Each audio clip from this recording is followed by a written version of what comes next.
హైదరాబాద్ జూబ్లీహిల్స్లోని మహాన్యూస్ ఛానల్పై కొందరు ఆగంతకులు దాడి చేశారు. మధ్యాహ్నం సమయంలో 20 మంది వరకు ఒక్కసారిగా కార్యాలయం వైపు దూసుకెళ్లి కర్రలు, రాడ్లతో విరుచుకుపడ్డారు. కార్యాలయం వెలుపల ఉన్న ఉద్యోగుల వాహనాలు, ఫర్నిచర్, అద్దాలను ధ్వంసం చేశారు. పూల కుండేలను పగులకొట్టారు. అభిమాన నాయకులను కించపరిచేలా వార్తలు ప్రసారం చేస్తున్నారని నినాదాలు చేశారు. కొందరు కార్యాలయం లోపలికి చొచ్చుకెళ్లేందుకు ప్రయత్నించారు. ఈ ఘటనలో 2 మహాన్యూస్ సిబ్బంది గాయపడ్డారు. సమాచారం అందుకున్న పోలీసులు మహాన్యూస్ కార్యాలయం వద్దకు చేరుకుని పరిస్థితిని చక్కదిద్దారు. మహాన్యూస్ యాజమాన్యం ఇచ్చిన ఫిర్యాదు మేరకు కేసు నమోదు చేసినట్లు డీసీపీ విజయ్ కుమార్ తెలిపారు. దాడికి నిరసనగా మహాన్యూస్ ఉద్యోగులు, సిబ్బంది కార్యాలయం ఎదుట నిరసన వ్యక్తం చేశారు.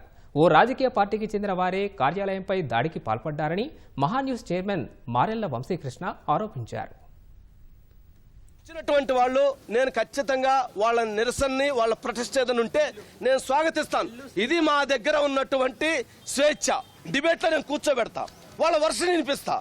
అది మీడియా వచ్చి ప్రొటెస్ట్ చేసుకోవచ్చు, కావాలంటే వాళ్ళ నిరసన తెలియజేసుకోవచ్చు. 100 మార్గాలు ఉన్నాయి. అంటే ఇంతింతలా రాళ్ళు, ఇంతింతలా రాడ్లు ఈ విధంగా వచ్చి పడిపోయి ఆఫీసు మీద కొట్టి చంపేసేటువంటి ప్రయత్నం చేస్తే ఏంటిది? ఈ రకమైనటువంటి దాడులు చేయటం తీవ్రంగా ఖండిస్తున్నాము. ఖచ్చితంగా దీని మీద పోరాటాన్ని కొనసాగిస్తాము. ఆఫీసు లోపల డోర్లు పగలగొట్టి పైకి వెళ్ళి పైన ధ్వంసం చేయటం ఏంటండి? ఆఫీసులో ఎంప్లాయీస్ కొట్టడం ఏంటండి? సిస్టమ్స్, కంప్యూటర్ సిస్టమ్స్ పగలగొట్టడం ఏంటి? ఖచ్చితంగా ఇది దాడి చేసి చంపేటువంటి ప్రయత్నంలో భాగంగానే ఈ రకమైనటువంటి చర్యలకు పాల్పడ్డారు.